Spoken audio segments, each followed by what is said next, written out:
৭৫তম Hiroshima দিবস আজ। বার্ষিকীতে জাপানের পক্ষ থেকে উগ্র জাতীয়তাবাদ বর্জনের ডাক দেওয়া হয়েছে। পারমাণবিক অস্ত্র কিংবা করোনা ভাইরাসের মতো মানবসৃষ্ট ও প্রাকৃতিক দুর্যোগের বিরুদ্ধে বিশ্বব্যাপী মানুষের সম্মিলিত লড়াইয়ের উপর জোর দিয়েছেন হিরোশিমার মেয়র কাজুমি মাতসুই ও জাপানের প্রধানমন্ত্রী শিনজো আবে।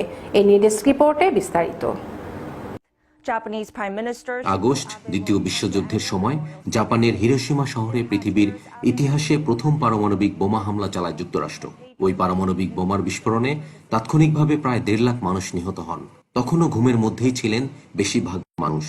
মাটির সঙ্গে মিশে যায় বেশিরভাগ স্থাপনা। ধ্বংসযজ্ঞে পরিণত হয় একটি নগরী।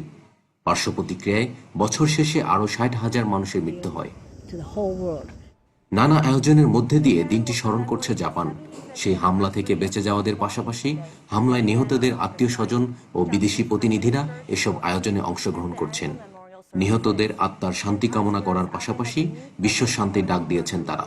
তবে করোনার কারণে এবার হিরোশিমা দিবসে হিরোশিমার পিস মেমোরিয়াল পার্কে জনসমাগমে অনুমতি দেওয়া হয়নি। দিবসের সব আয়োজনে অনলাইনে সম্প্রচার করা হয়।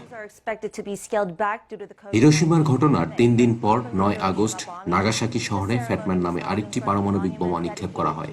তাতে প্রায় ৭৪,০০০ মানুষ নিহত হন। তবে জাপানের আসাহি শিম্বুনের এক হিসাবে বলা হয়েছে, বোমার প্রতিক্রিয়ায় সৃষ্ট রোগসমূহের কারণে ২ শহরে ৪ লাখের মতো মানুষ মারা যান। এদের অধিকাংশই ছিলেন বেসামরিক নাগরিক। পারমাণবিক বোমা হামলার এত বছর পরও শহর দুটোতে জন্ম নিচ্ছে বিকলাঙ্গ শিশু। ক্যান্সার সহ দুরারোগ্য রোগে ভুগছে বহু মানুষ। জাপানি প্রধানমন্ত্রী শিনজো আবে তার বিবৃতিতে বলেছেন, প্রত্যেক দেশেরই উচিত পারস্পরিক সহযোগিতা ও সংলাপের মধ্যে দিয়ে নিজেদের মধ্যকার অবিশ্বাস দূর করা। পারমাণবিক অস্ত্র কিংবা করোনা ভাইরাসের মতো মানবসৃষ্ট ও প্রাকৃতিক দুর্যোগের বিরুদ্ধে বিশ্বব্যাপী মানুষের সম্মিলিত লড়াইয়ের ওপর জোর দিয়েছেন তিনি। ডেস্ক রিপোর্ট, বিশ্ব বাংলা 24।